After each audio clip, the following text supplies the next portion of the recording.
Today I'm going to be talking about the steps I take during a rhinoplasty to ensure you have better or still have adequate breathing through your nose.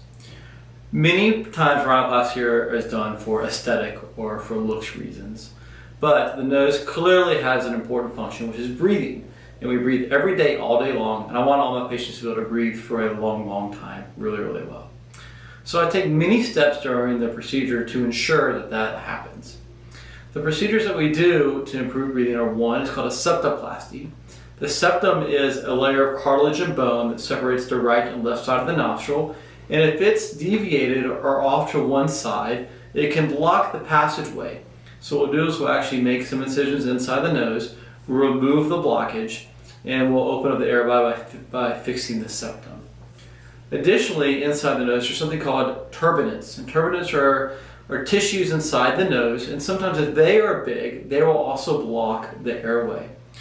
During a procedure, I do something called a submucous resection of the inferior turbinates. And what that does is that will remove some of the tissue that can sometimes get swollen inside of the nose, and that can help people breathe better. I can decide during a preoperative evaluation if I'm going to need to perform those two procedures. Additionally, the nose has two valves. The valves are called the external nasal valve and the internal nasal valve.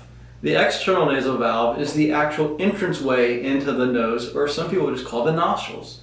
So if the nostrils are small or collapsed, sometimes I'll need to do cartilage grafting in those areas to open up or support the external nasal valve. The internal nasal valve is this part, the middle part of the nose. It is actually the area of highest resistance of breathing throughout the whole body.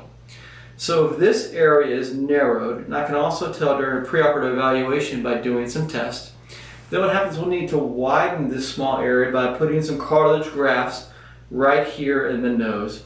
And that's the effect of, if you slightly pulled your nose apart like this and breathe, that's what the effect of putting spreader grafts would feel like.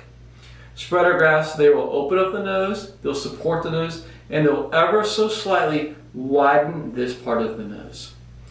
So in conclusion, the four main ways we improve breathing or maintain breathing during a rhinoplasty is: 1, a septoplasty; 2, a turbinate reduction; 3, reconstruction of the external nasal valve; or 4, reconstruction of the internal nasal valve.